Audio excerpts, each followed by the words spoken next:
Today we are editing a bunny. His name is Alfalfa. First thing we're going to do is crop 4 by 5, bring it in, make sure we don't cut off any part of the bunny. Go ahead and rotate this a little bit. I don't like how close this is to the edge of the frame there, but I think I'm going to live with that. Next step, we're going to go ahead and do the white balance. Use this white balance tool and just select a spot on that wall. There we go. Cooled it down a little bit. We're going to bring that saturation all the way up. And we see that a little bit of yellow has crept into the fur here, and that's going to be okay. I was using the gold reflector with bounce flash to get this image. So there's going to be a little bit more gold in there. It's going to be a slightly warmer photo. I'm going to go ahead and let Lightroom balance out the histogram, click this auto button, and it did a pretty good job. Made our subject a little bit too dark, but that's okay. We're going to go ahead and add a new mask, subject mask, selected the bunny, did a pretty good job. Spill over a little bit into the shadow here, but that's okay. We'll fix that later in Photoshop. I use this dog contrast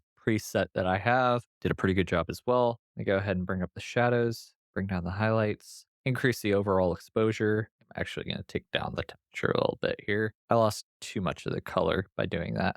Increase the saturation a little bit to get some of that color back. And then I'm going to go ahead and add another mask for the eye there. And I'm going to increase the exposure a bit, increase the saturation, increase the warmth, and decrease that black point. Sort of an interesting thing with the eye is it's got these multicolored glints in it. So that glint on the right that you see is actually, I think it's from the flash itself. So it actually should be that pure white color. And then that secondary glint should be the gold reflector that I used. That's why you have a non-white catch light right there in the middle of the eye. What I'm going to do with those colored lights there is very carefully do a selection of them. And then I'm going to take the saturation of both of those, bring it all the way down, bring the exposure up a little bit, take down the contrast, take up the highlights, take down the shadows, take up the whites, down the blacks. Got rid of a little bit of the color in those catch lights. Next thing I'm going to do is I'm going to go into Photoshop and I'm going to use this selection tool. I'm going to go ahead and do cloud detailed results and then hit select subject. And it selected the subject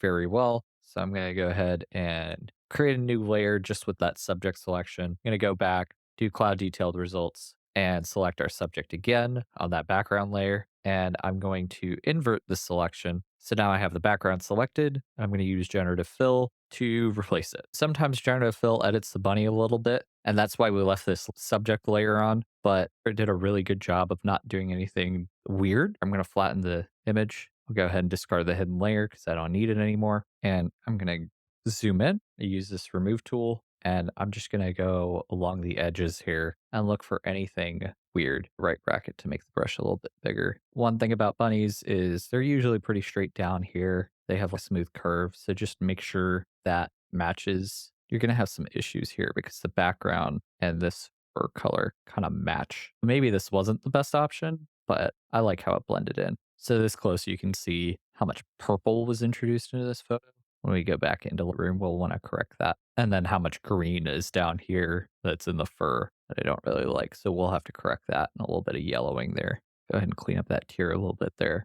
A little bit too watery. So maybe this bunny was a little sick. So we got a little bit of extra water in the eyes. It's not like they're going to tell you, but based on all the other bunny photos that I've seen, the eyes aren't normally this watery. So that may be an indication that this bunny was not feeling so great. The thing you would probably note is the fur here looks pretty. Actually, you do have a lot of fur falling off here. So maybe this bunny wasn't grooming itself enough, but it doesn't look like there's any dandruff, which is something I would be looking for in a sick bunny. Not sure. But now the bunny looks a little bit healthier without such watery eyes. This thing that generative fill decided to add here that kind of looks like, I don't know, a chunk of an orange. I'm going to get rid of that. It was just distracting. Now that distractions are removed, we have this good looking image. I'm going to hit save. And then the beauty of Photoshop and Lightroom, okay, is it's now in Lightroom. The last few edits we're going to do is we're going to go ahead and pull in a vignette of -15, bring that focus in towards that bunny. We're going to go ahead and we're actually going to use this HSL tool, and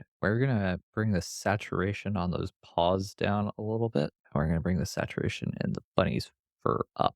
We're just trying to balance the levels here. So it actually wants me to add a little bit of green back into the photo when I do the white balance there. That's fine. So what I can do then is I can take the saturation of the green down quite a bit there. And I'm going to go ahead and bring up the exposure just a touch. Highlights a tiny bit, bring up the shadows a little bit. I want more color back in this image, less green. I'm okay with it looking a little magenta for this bunny. I think we've cleaned everything up. So that's your bunny.